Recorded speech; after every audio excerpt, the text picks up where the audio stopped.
pertemuan hari ini sama besok, maka kita yang sudah pegang buku kita langsung masuk ke lanjutan bahasan kemarin.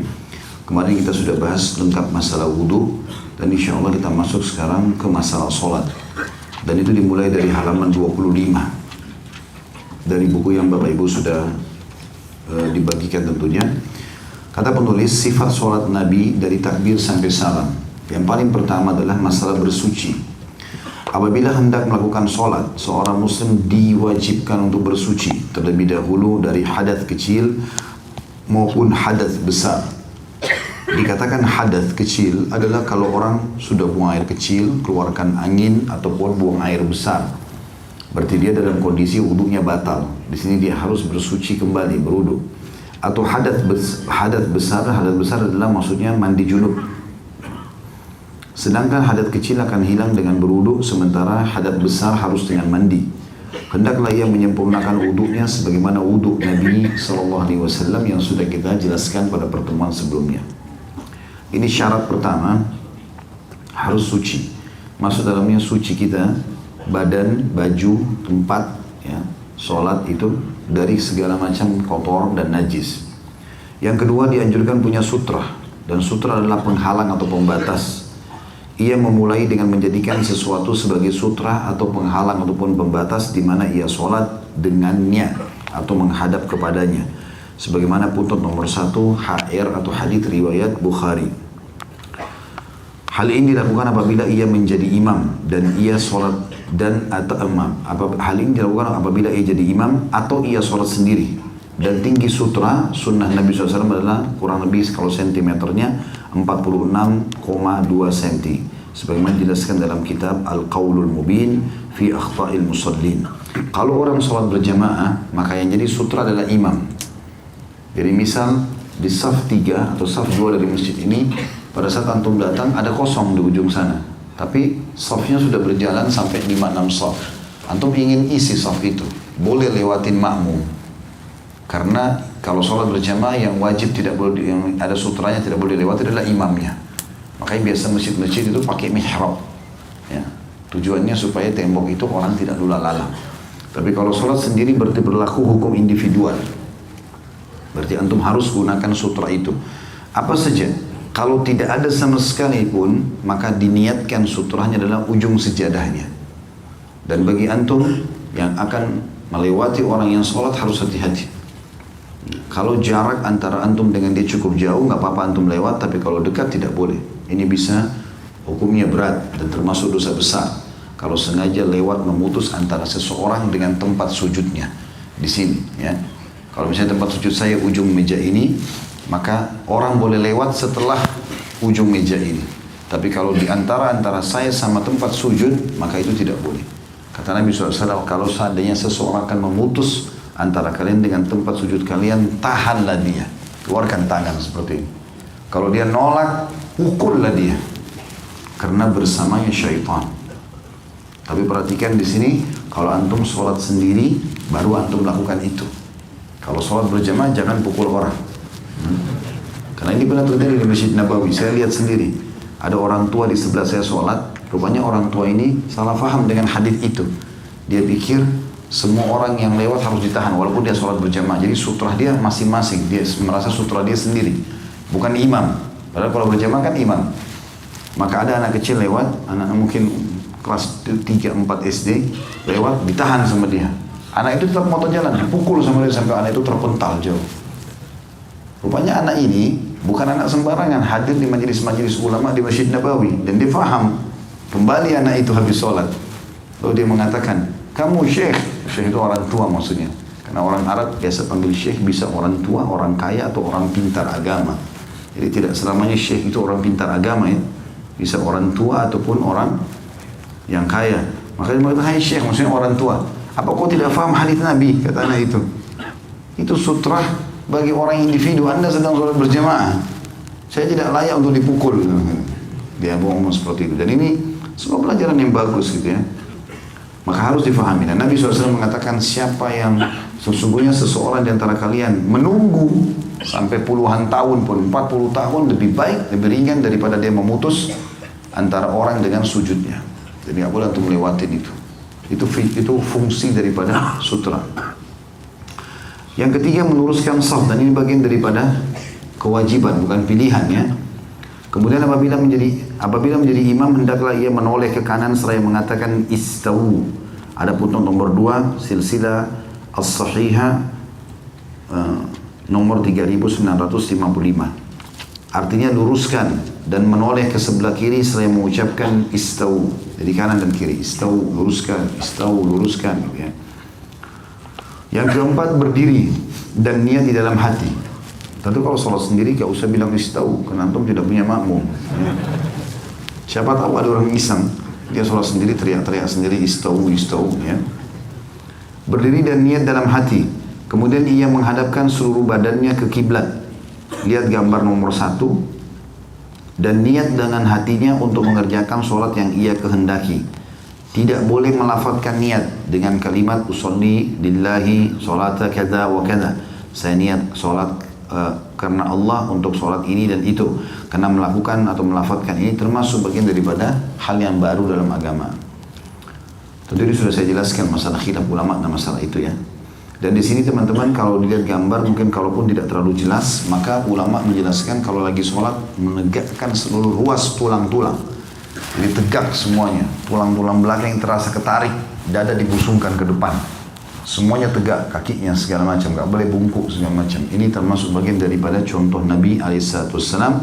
Kemudian yang kelima takbiratul ihram dengan mengucapkan Allahu Akbar, dan tata caranya 2. Jari-jari dirapatkan seperti ini, ujung jarinya sejajar dengan pundak seperti ini, atau ujung jarinya sejajar dengan kuping seperti ini. Jadi tidak ada begini ya. Tapi begini.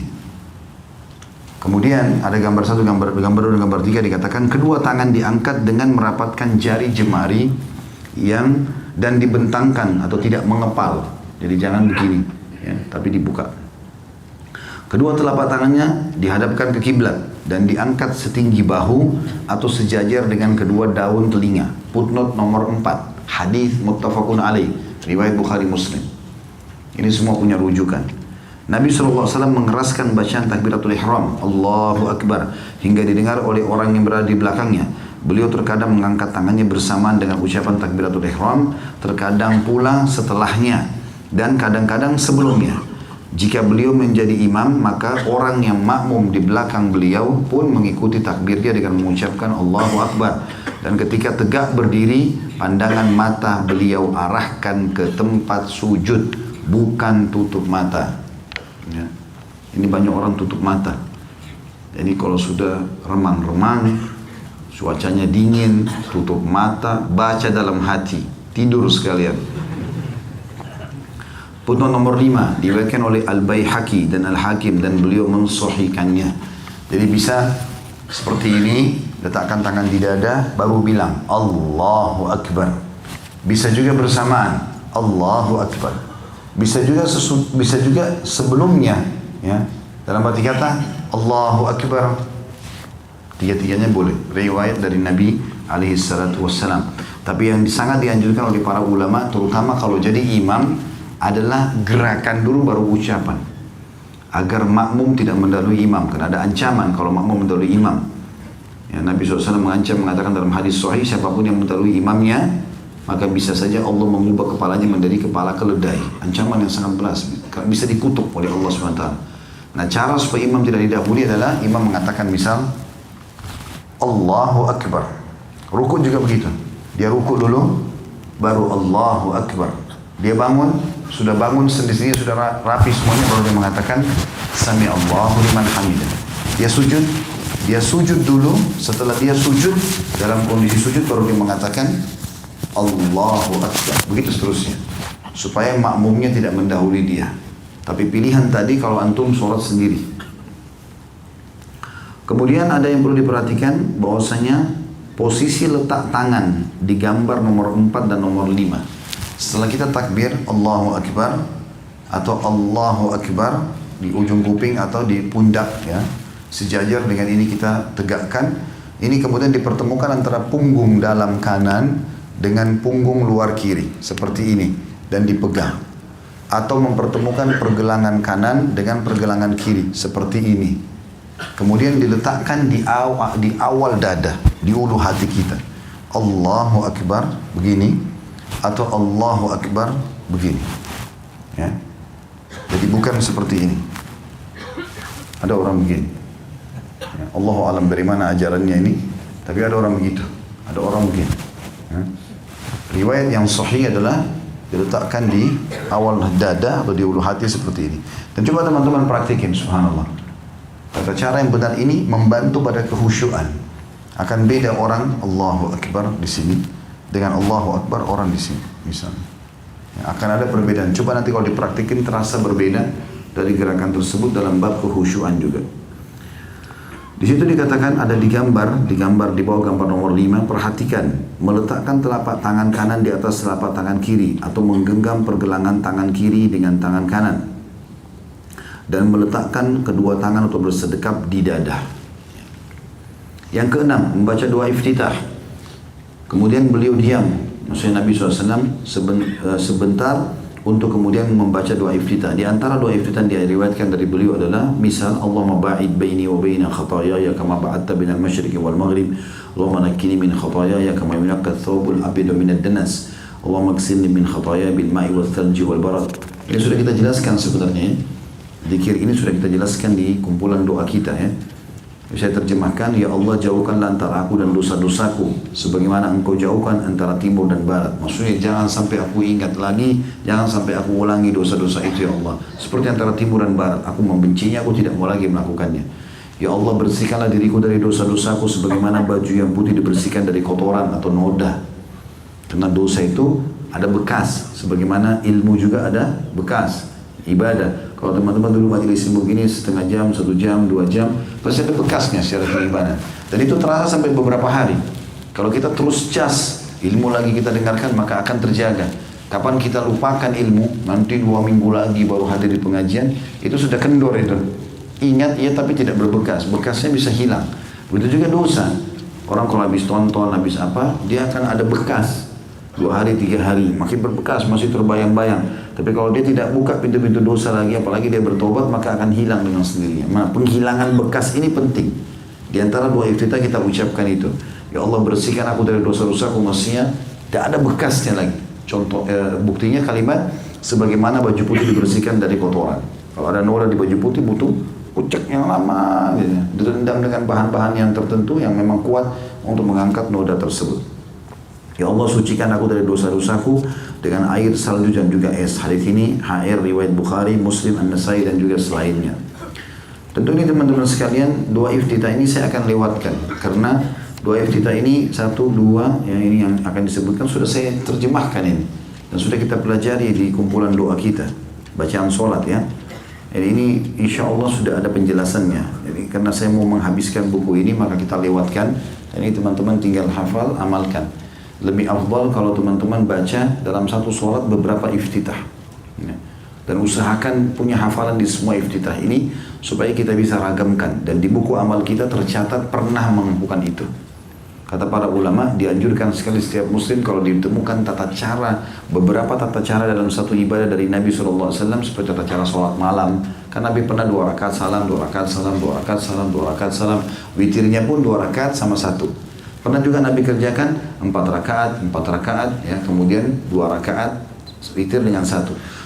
Pernah juga Nabi kerjakan 8 rakaat sekaligus sholat malam, kemudian witirnya juga 2-1. Pernah juga beliau kerjakan 3 cara ini, witirnya 3 sekaligus tanpa tahiyat pertama. Dan beliau pernah mengerjakan 11 rakaat sekaligus dengan 1 kali salam.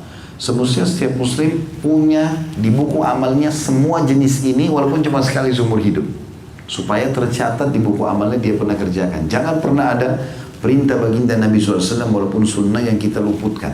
Usahakan pernah kita kerjakan walaupun sekali, itu yang dimaksudkan. Termasuk doa iftitah. Kita tidak tahu mana yang lebih besar pahalanya dibandingkan yang lain, maka semuanya diamalkan. Dan tidak ada kata-kata tidak bisa dalam kamus seorang muslim. Harus bisa dihafal dan diamalkan. Siap? Alhamdulillah. Walaupun masih lemas kayak orang belum makan siang.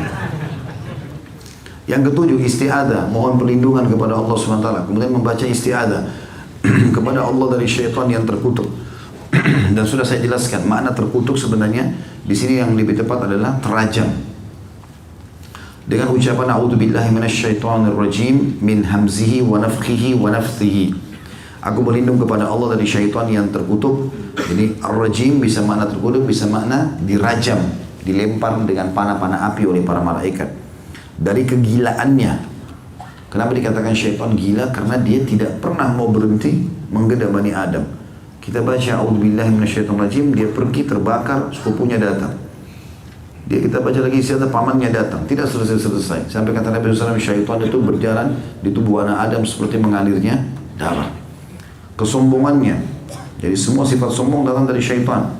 Dan tidak boleh sama sekali seorang muslim sombong. Kata Nabi SAW, siapa yang dalam hatinya seperti biji sawi dari kesombongan tidak akan mencium bau surga. Dan syairnya yang tercelah. Nah, syair tercelah maksudnya adalah bisikan-bisikannya yang membuat kita terjerumus dalam dosa sehingga kita tercelah. Hadis ini riwayat Abu Dawud, Ibnu Majah dan Darul-Qutni dan disahihkan oleh Syekh Albani dalam Sifatus Salatun Nabi alaihi salatu wassalam. Atau mengucap a'udzubillahi as-sami'il 'alim minasyaitonir rajim. Aku berlindung kepada Allah yang Maha mendengar, Maha mengetahui dari syaitan yang terkutuk. Hadis ini HR footnote nomor 10 Abu Dawud dan Tirmidzi disahihkan oleh Syekh Albani dalam Sifat Salatin Nabi sallallahu alaihi wasallam. Ini maksudnya sebelum membaca Al-Fatihah ya. Setelah baca iftitah, kita dianjurkan baca isti'adzah. Dan isti'adzah ini hanya dibaca di rakaat pertama. Rakaat kedua pada saat membaca Al-Fatihah tidak butuh baca isti'adzah lagi. Contoh dari Nabi SAW cuma sekali. Kemudian membaca basmalah yang ke-8. Bismillahirrahmanirrahim.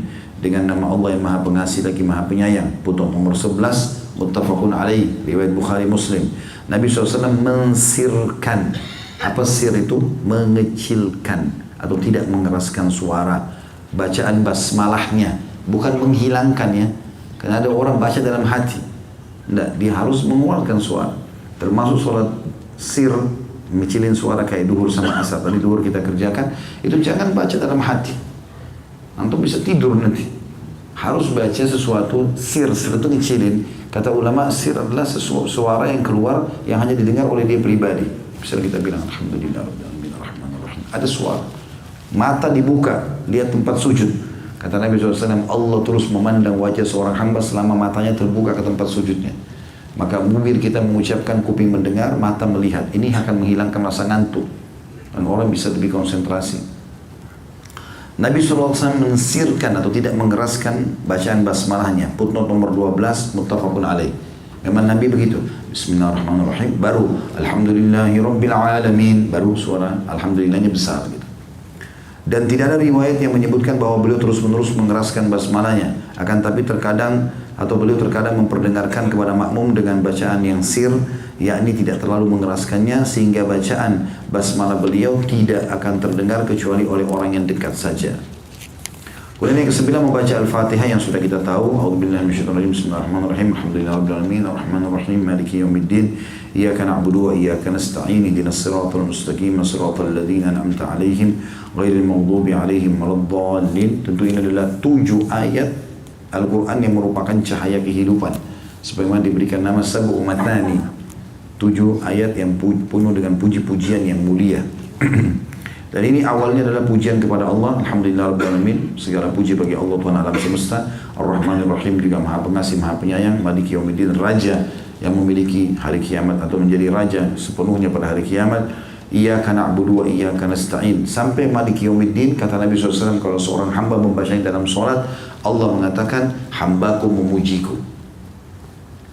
Pada saat kita baca iyyaka na'budu, hanya kepadamu kami menyembah, Allah menjawab, hadza li, ini milikku. Dan pada saat hamba mengatakan wa iyyaka nasta'in, dan kepadamu kami minta tolong, kata Allah, hadza li abdi, ini milik hambaku.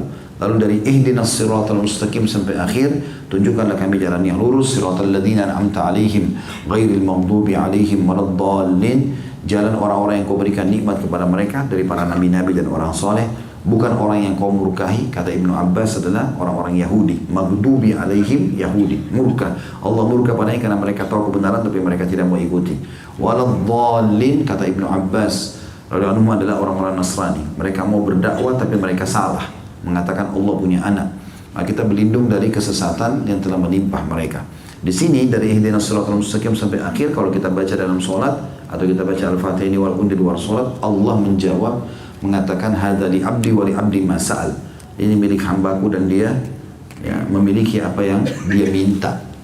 Baik, ada beberapa keadaan saya jelaskan dulu. Al-Fatihah hukumnya wajib kalau antum sholat pribadi, individu. Semua sholat dari subuh, duhur, asar, maghrib, isya, termasuk sholat sunnah, Al-Fatihahnya wajib. Tanpa Al-Fatihah tidak sah sholatnya.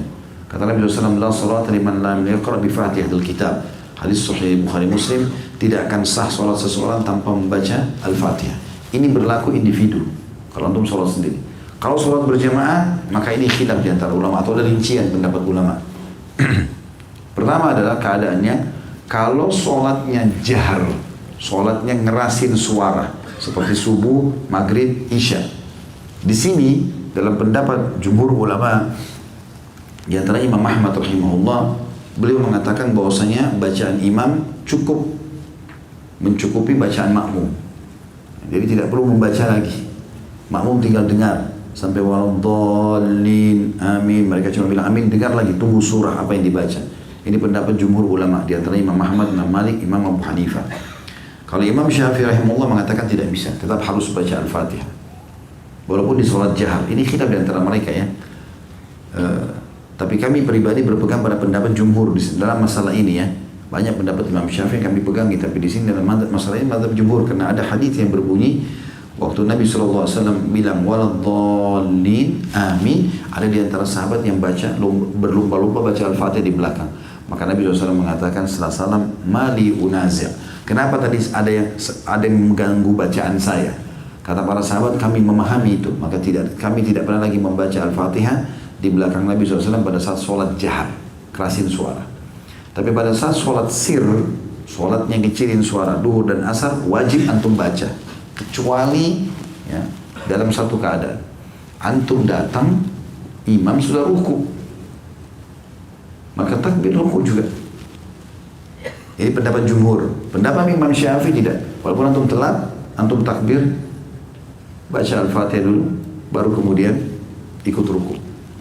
Cuma memang di sini pendapat jumhur kelihatannya lebih tepat. Kenapa? Karena jumhur ulama mengatakan kalau ada hadis Nabi SAW, siapa yang mendapati imamnya ruku, kemudian dia ruku, maka dia mendapatkan rakaat itu. Tidak ada perintah lagi membaca Al-Fatihah di sini. Jadi takbir Allahu Akbar langsung ikut ruku supaya dapat rakaat itu. Kalau dia baca Al-Fatihah dulu, maka imam sudah bangun sampai Muhammadah, dia sudah kehilangan ruku itu atau rakaat itu. Dan ini sesuai dengan sabda Nabi SAW. Nah, keadaan ini boleh antum tidak baca Al-Fatihah. Karena memang dasarnya imamnya sudah ruku. Tapi kalau belum, masih ada kesempatan, maka lebih baik antum baca tentunya. Dan sebagai imbauan juga para ulama kepada para imam-imam masjid, terutama kalau mereka berada di lingkungan madhab Syafi'iyah. Jadi Indonesia kan umumnya orang Syafi'iyah. Maka imamnya semestinya setelah waladhdallin, dia memberikan jeda makmum baca sekitar hitungan 7 ayat. Karena Al-Fatihah kan 7 ayat. Setelah itu baru dia mulai masuk surah supaya makmum punya kesempatan untuk membaca. Ini jauh lebih bijak untuk menggabungkan semua pendapat tersebut. Kemudian dikatakan Nabi SAW berhenti pada setiap akhir ayat. Ya, diusahakan tidak disambung. Alhamdulillahirrabbilalamin. Berhenti. Sejenak baru Ar-Rahmanir-Rahim. Berhenti. Gitu loh. Berikan haknya. Itu yang dilakukan oleh Nabi SAW. Tidak menyambung bacaan ayat yang satu dengan ayat setelahnya. Kecuali dalam keadaan darurat. Sesekali mungkin dia mau lanjutkan Alhamdulillahirrabbilalamin Ar-Rahmanir-Rahim misalnya. Ada sebagian orang begitu. Ini masih dibolehkan. Tetapi makruh hukumnya. Lebih baik dia berhenti di setiap ayat. Yang ke-10, mengucapkan kalimat amin. Artinya ya Allah terimalah. Setelah membaca Al-Fatihah, Nabi SAW mengucapkan amin dengan keras pada sholat jahriyah. Diikuti oleh makmum hingga masjid menggemah.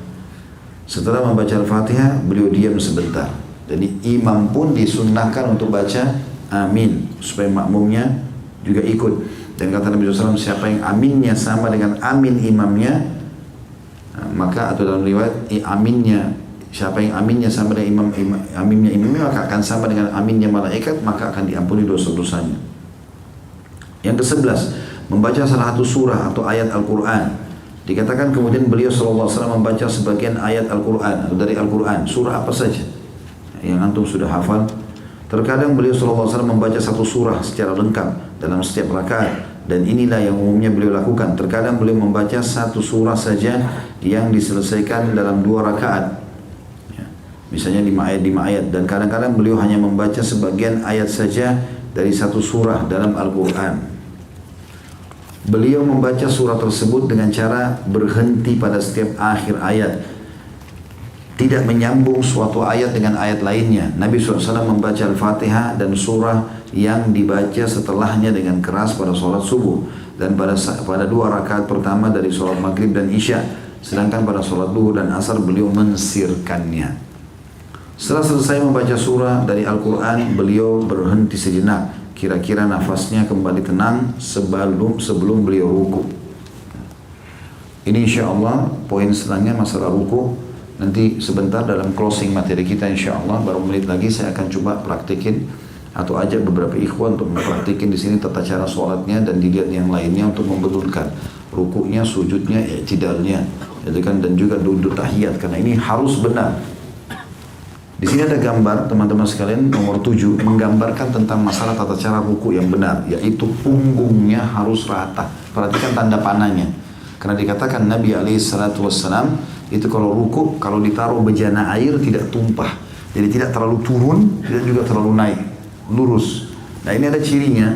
Biasanya kalau kita lakukan ini, kalau kita ruku, tarik semaksimal mungkin ruas tulang belakang kita sampai terasa juga otot paha belakang atau otot paha belakang kita kiri kanan terasa ketarik, dan ditahan sejenak baru membaca Subhana Rabbiyal Azim. Dikatakan kemudian beliau mulai ruku, diawali dengan membaca takbir sambil mengangkat kedua tangan setinggi bahu atau ujung kedua daun telinga seperti takbiratul ihram. Jadi ini standar ya, tadi Allahu Akbar atau Allahu Akbar. Pada saat antum mau ruku sama juga Allahu Akbar. Bangun juga i'tidal, sami Allahu liman hamidah. Ini standarnya nih. Semua jari-jari rapat menghadap depan, ujung jarinya sejajar dengan pundak atau kuping. Jangan dekat-dekat sini ya, dikasih jarak. Begitu juga pada saat sujud, meletakkan di bawah ini, ingat pada saat antum takbir. Jadi jari-jari sejajar dengan pundak atau sejajar dengan kuping. Ya, itu termasuk bagian daripada hal yang harus diperhatikan. Dikatakan bahwasanya ketika makmum di belakang beliau mengikutinya dengan membaca takbir dan mengangkat tangan mereka, hal itu dilakukan pula bila seseorang sholat sendiri. Inilah yang ditunjukkan oleh as-sunnah. Jangan mengikuti pendapat orang yang melarang untuk mengangkat tangan sebelum ruku. Karena riwayat yang menyunnahkan mengangkat tangan sudah masyhur. Jadi misalnya kalau mau ruku, kan kita selesai baca misalnya lam yalid wa lam yulad wa lam yakul lahu kufuwan ahad. Allahu Akbar. Kan ini angkat tangan nih. Nah, beliau mengingatkan di situ bahwa ini tulisan dari Syekh Jibrin hafizahullah. Beliau mengatakan mestinya pada saat mau ruku angkat tangan. Ada orang tidak. Misalnya lam yalid wa lam yulad wa lam yakul lahu kufuwan ahad. Allahu Akbar. Ya. Langsung tangannya ke lututnya. Sebenarnya sunnah yang sudah masyhur angkat tangan dulu. Dalam rukunya kita pindah ke halaman 37, beliau SAW membungkukkan punggungnya dengan meratakannya.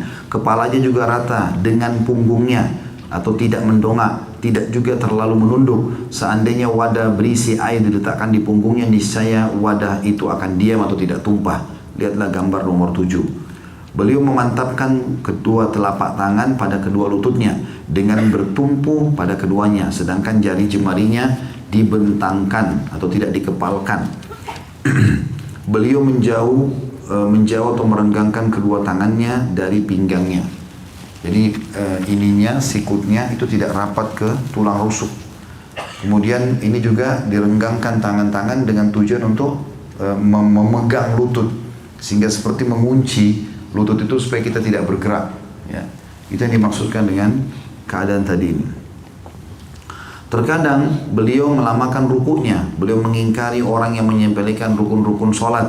Beliau pun melarang orang yang rukuknya atau sujudnya seperti burung gagak yang mematuk makanan.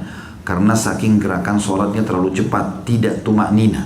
Kalau kita garis bawahi kalimat tumak nina ini adalah kewajiban sholat ya. Tenang. Pernah ada sahabat masuk masjid sholat, Allah sampai buru-buru seperti ayam patok jagung. Ya. Di Indonesia kan ada itu sholat tarawih selesai dalam setengah menit. Oh, luar biasa. Waktu ditanya dia bilang ini tidak melanggar rukun sholat. Dari mana tidak melanggar? Ada pernah sahabat itu hadis Bukhari masuk masjid begitu sholatnya. Begitu selesai sholat datang mau duduk di majelis Nabi. Nabi tanya, Nabi bilang sama dia, kembali kerjakan sholat lagi. Kok belum sholat? Nabi pikir dia kena buru-buru, ternyata dia sholat sama juga sholatnya. Belum sampai kepalanya di tempat sujud, sudah diangkat. Belum rukuk benar sudah kembali. Subhanallah rabbil azim dibaca sekali pada saat rukuk, yang kedua pada saat mau bangun, yang ketiga pada saat i'tidal. Kan gitu. Maka dia kembali ulangi sampai 3 kali, sampai 4 kali. Lalu dia mengatakan, ya Rasulullah, saya nggak tahu cara sholat yang lain. Nabi ingatkan, kalau begitu, kalau kamu sholat, tegakkan seluruh tubuhmu, ruas tulang belakangmu, lalu menghadap kiblat, matamu ke tempat sujud, lalu mulailah takbir. Ini dikenal dengan hadits musikus sholat, orang yang buruk sholatnya. Kemudian mulailah baca, ya, Allah mengatakan dari ayat Al-Quran, lalu kamu rukuk, biarkan sendi-sendi kembali pada tempatnya semua, baru kau baca Subhana Rabbiyal Azim, 1, Subhana Rabbiyal Azim, 2, terus begitu. Sami Allahu liman hamidah. Kemudian kata Nabi SAW, tenangkan dulu sendi-sendimu sampai kembali pada tempatnya semua, baru kemudian kamu mulai membaca Rabbana walakal hamdu mi'us samawati dan seterusnya, doa i'tidal itu. Begitu sampai salam tentunya, diikuti dengan tumanina. Rasulullah SAW memerintahkan agar mengagungkan Rabb Allah pada saat ruku, dan beliau pun mensyariatkan tasbih padanya dengan membaca Subhana Rabbiyal Azim. Ya, pada saat turun Sabbihisma Rabbikal A'la, ya, beliau mengatakan jadikanlah itu di ruku kalian, di sujud kalian. Dan pada saat turun ayat firman Allah SWT tentang menyuruh tasbih Allah dan mengagungkannya Subhana Rabbiyal Azim, maka beliau mengatakan letakkan itu pada ruku kalian. Dan ini wajibnya sekali, sunnahnya 3 kali tentunya. Maha suci Rabb yang maha agung, ada putusan nomor 14 hadis riwayat Ahmad, Ibnu Majah, Abu Dawud dan juga Darul Qutni, dan disahihkan oleh Syekh Albani dalam Mishkatul Masabih nomor 881. Juga terkadang beliau membaca Subuhun Kudusun Rabbul Malaikati Warruh, maha suci engkau dan maha bersih dari apa yang disifatkan oleh orang musyrik, para Rabb, para malaikat dan ruh ataupun Jibril. Putusan nomor 16 HR atau hadis riwayat Muslim. Rasulullah SAW juga suka membaca zikir-zikir dan doa-doa selain yang tersebut di atas. Rasulullah SAW melarang membaca Al-Quran pada saat ruku dan sujud. Ini pernah kita pelajari di buku doa yang kita bagikan juga itu hari. Itu doa, beragam doa ruku dan doa sujud. Saya berharap itu tentu tidak dilupakan karena kita sudah terjemahkan, berikan contoh-contohnya ya. Yang ke-13, mengangkat kepala dari ruku atau i'tidal. Kemudian beliau mengangkat kepalanya dari ruku seraya mengangkat kedua tangannya sejajar kedua dengan bahu. Sejajar kedua dengan bahu dan daun telinga atau daun telinga sambil membaca Sami Allahu liman hamidah. Ada caranya tadi, ujung sama dengan ujung kuping ataupun ujung pundak. Lalu beliau membaca ketika menjadi imam adalah sholat sendiri. Ketika kemudian setelah berdiri tegak dengan sempurna beliau membaca Rabbana walakal hamd. Yang perlu digarisbawahi teman-teman sekalian, kalau imam mengatakan Sami Allahu liman hamidah, antum sebagai makmum jangan lagi bilang Sami Allahu liman hamidah. Kalau berjamaah, imam bilang Sami Allahu liman hamidah, beliau sudah mewakili kita. Allah mendengar orang yang memujinya, kita tinggal bilang Rabbana walakal hamd. Kalau sholat sendiri baru kita bilang Sami Allah liman hamidah Rabbana walakal hamd. Ini tentu di sebelahnya adalah maka beragam doa-doa yang dibaca pada saat i'tidal. Dan ini sudah kita bahas juga di kumpulan doa kita. Maka saya tidak akan baca ini lagi karena untuk menghemat waktu. Dan saya tutup dengan ini teman-teman karena sudah masuk jam 1. Kita lanjut besok insya Allah. Di halaman 43 ada titik di situ dikatakan tidak ada dalil yang mendukung bahwa seorang makmum disyariatkan membaca Sami Allah liman hamidah atau Allah maha mendengar orang yang memujinya. Kemudian meletakkan telapak tangannya di atas punggung telapak tangan kiri atau di atas pergelangan tangannya atau di atas hastanya seperti yang ia lakukan ketika berdiri dari rukuknya. Lihat gambar nomor 12 dan 13. Lihat halaman 44. Jadi gini, kalau teman-teman bilang Sami Allahu liman hamidah ada 2 cara.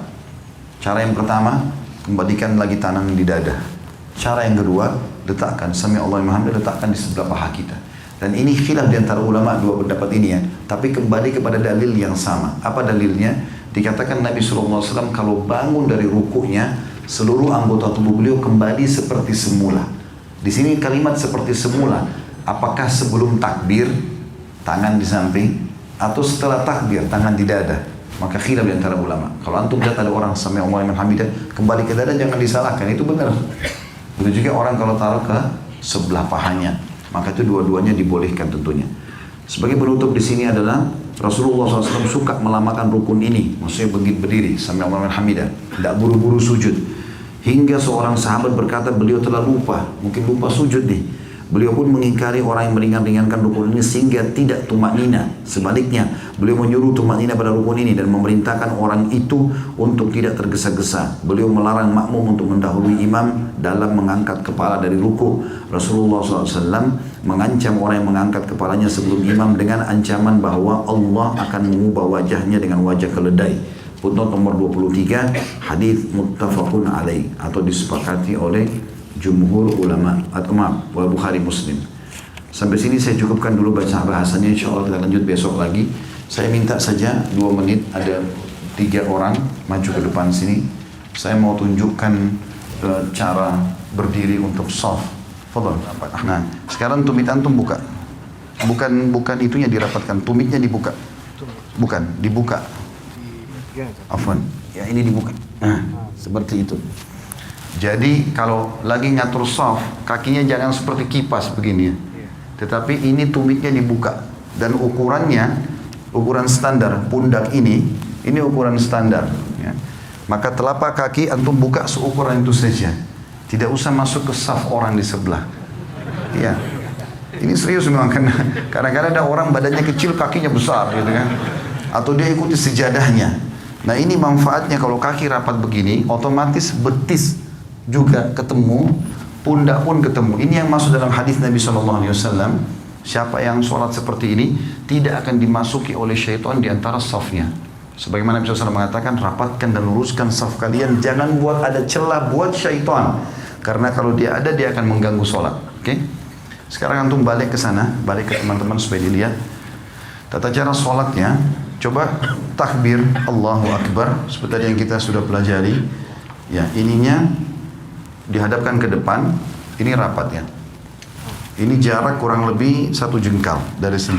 Tidak usah dikakukan tangannya. Coba, ya ininya juga sejajar sama ini atau sejajar sama kuping. Ini nggak usah ikut pundaknya, tangannya aja. Ya, antum nggak usah takut, saya tidak hukum. Coba dilenturkan saja, lihat saya, dilenturkan saja tangannya. Nggak usah kaku. Ini semuanya ke depan dan rapat. Sejajar dengan pundak atau sejajar sama kuping, ya. Ya, ini ujung kuping. Dan ini standar tadi saya bilang. Ini standarnya. Takbir. Kalau mau ruku juga Allahu Akbar, ya. Kalau mau sujud juga sama nanti. Sudah? Sekarang letakkan di dada pada saat takbir, ya, di ulu hati saja. Ya. Ini cara yang pertama adalah punggung kanan ketemu sama punggung kiri. Kemudian cara yang kedua, pergelangan kanan memegang pergelangan kiri, digenggam. Genggam begini. Ya, seperti ini betul. Ini digenggam. Ini cara yang kedua. Ini biasa saja, antum biasa saja. Ini pundak jangan ikut ya. Jadi tangan kita saja. Pundak tetap biasa. Allahu Akbar seperti ini. Atau Allahu Akbar ini lebih jauh sedikit. Ya. Ya, pundak tidak usah ikut. Ini saja. Baik, sekarang ruku coba. Afwan, tinggal butuh 1 orang. Jazakumullah khair. Yang duanya sudah, supaya agak lenggang. Antum balik ke sebelah sana sekarang. Coba ruku. Sekarang ruku. Allahu Akbar, tidak dari awal. Dari antum seperti normal lagi sholat. Tangannya di sana. Antum takbir. Allahu Akbar, mata ke tempat sujud. Ya, ini digenggam lututnya. Ini masih melengkung. Ya, baik. Ini caranya. Antum turun. Dadanya dinaikin. Kepalanya lurus ke depan, kepala lurus lagi, ya, ya seperti ini. Sekarang ini dipertahankan ya. Ya, coba lihat saya. Kalau saya sebentar Afwan, kalau miring dibilangin ya. Kalau saya di rumah saya praktikin pakai cermin, lalu saya praktikin ruku itu. Allahu Akbar, ini saya genggam, kemudian ini saya tahan begini. Rata nggak? Ya seperti ini. Ini terasa paha di belakang ketarik, ya. Kepala juga ke depan. Ini disunnahkan Nabi SAW. Kalau antum pakai cara seperti ini, mau sejam pun rukuknya nggak masalah. Jangan turun, jangan juga naik begitu. Ya. Seperti ini, dan perhatikan siku ini jauh dari tulang rusuk, ya. Dan ini ditekan, ini kita tekan ke dalam. Saya sekarang tekan ke dalam dan paha saya ketarik. Coba, fadhal. Ya, rukuk Allahu Akbar. Ya, ini sudah mulai. Tinggal kepala antum, tidak usah lihat ke beliau. Dagunya turun lagi, ya gitu. Oke, ini masih naik lagi, jangan naik. Nah, gitu.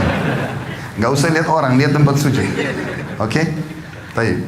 Kurang lebih seperti itu ya. Nah, cara praktikin ini penting karena Nabi SAW rukuk seperti ini. Dan beliau dikatakan kalau taruh bejana tidak tumpah, ya. Sama dengan kalau bangun juga begitu dari rukuk. Kembali ke awal. Begitu bangun dari rukuk, Allahu Akbar, kita bangun, Sami Allahu liman hamidah. Mata jangan kemana-mana, tetap bersujud. Ini tadi bisa dua cara, bisa seperti ini, atau diletakkan di sini ya. Ada yang belum kita pelajari tentang masalah sujud, tapi saya akan praktekin sekarang. Sudah, jazakallah khair. Kalau mau ikut sama anak sebentar bisa. Sujud ini ada dua cara, bisa turun lutut dulu, baru telapak tangan, atau telapak tangan dulu baru lutut, dua-duanya bisa. Karena itu khilaf di antara ulama. Ibnu Qayyim rahimahullah memasukkan antara salah satunya boleh. Tergantung keadaan ya. Cuma yang perlu diperhatikan, kata Nabi SAW, aku diperintahkan sujud dengan 7 anggota tubuh. 7 anggota tubuh. Satu itu dahi sama hidung.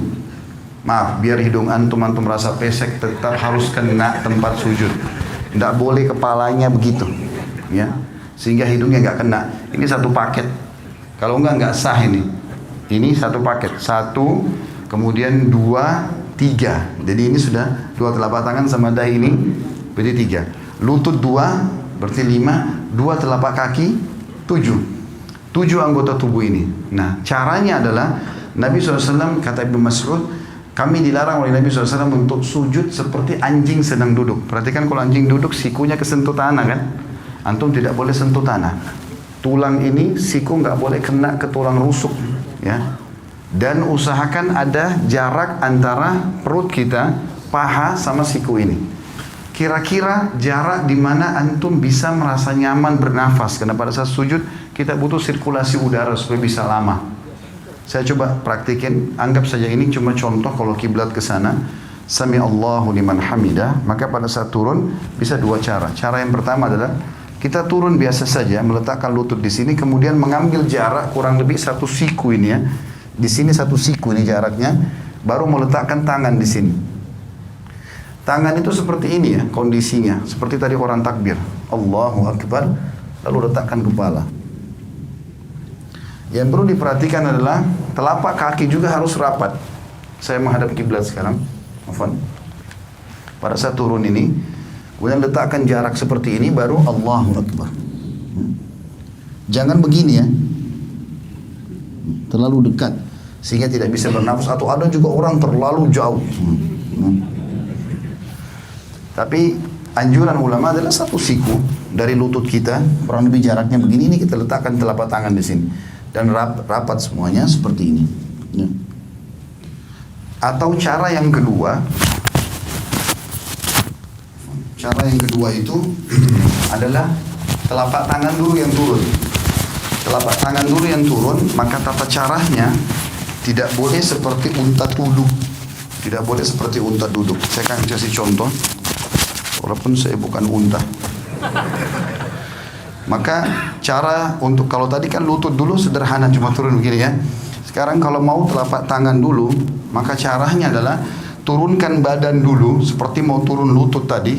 Misalnya sudah dekat, baru kemudian letakkan telapak tangan ke depan seperti ini ya. Yang dilarang itu seperti unta itu kalau orang turun begini. Nah, begitu juga dia pada saat berdiri.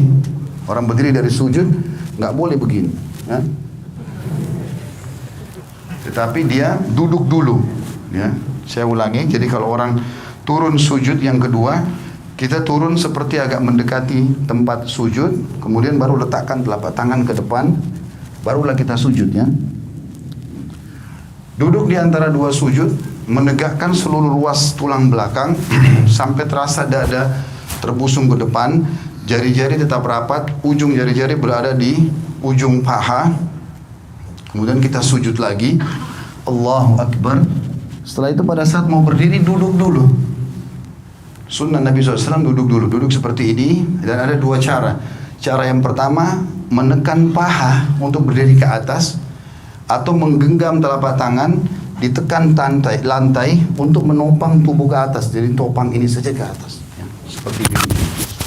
Dan kita tidak boleh sebagaimana tadi saya bilang berdirinya seperti unta itu, ya. Terakhir tinggal masalah tahiyatnya saja. Tahiyat ini khilaf di antara ulama tentang dua jenis duduk. Namanya iftirash atau tawarruk. Dua, ya. Iftirash atau tawarruk. Apa itu iftirash? Iftirash itu duduk seperti di antara dua sujud. Itu namanya iftirash, ya.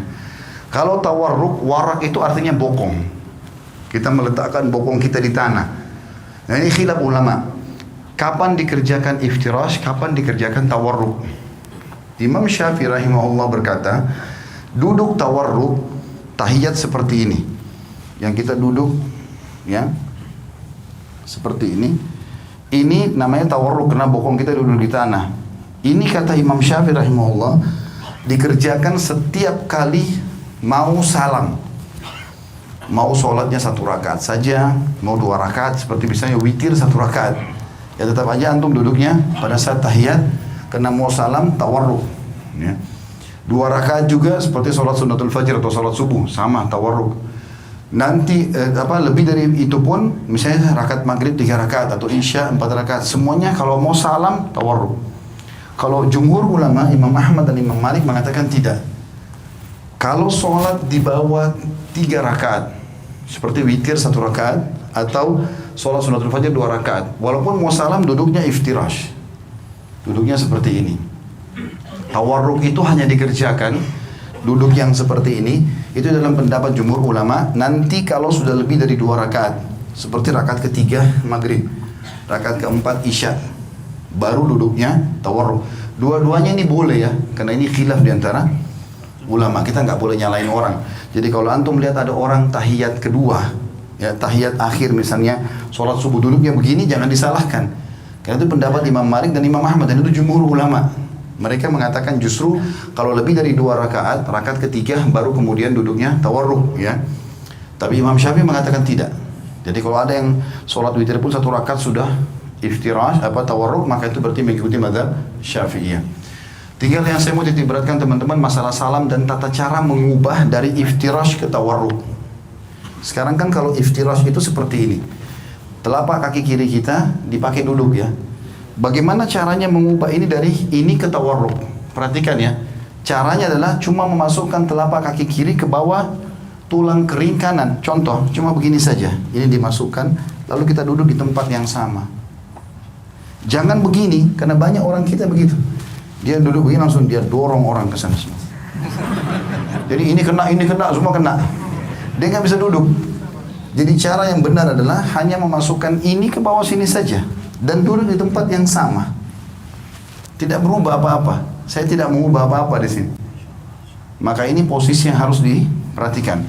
Begitu juga dengan masalah salam. Pada saat kita sudah selesai membaca tahiyat, tentu tahiyat sunnahnya ada yang mengatakan pada saat syahadat mengangkat jari, ada yang mengatakan juga nanti dari awal sudah at-tahiyat itu sudah mengangkat, ya.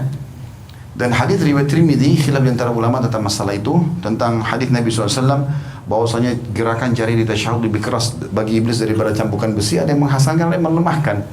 Kalau saya termasuk yang berpegang pada menghasankan hadisnya, sehingga menggerakkan jari itu, menggetarkannya bagian daripada sunnah Nabi SAW. Intinya antum setelah baca tahiyat tinggal salam.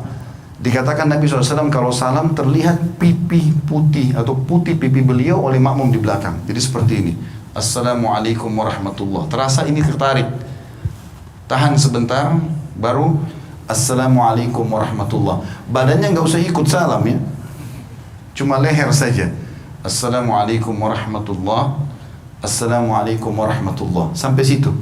Mengusap wajah nggak ada dalam syariat. Jadi cukup situ berarti sudah selesai sholatnya. Allahu a'lam. Ini tata caranya sementara dan di buku itu juga sudah ada insyaallah. Besok kita akan lanjutkan lagi bahasannya.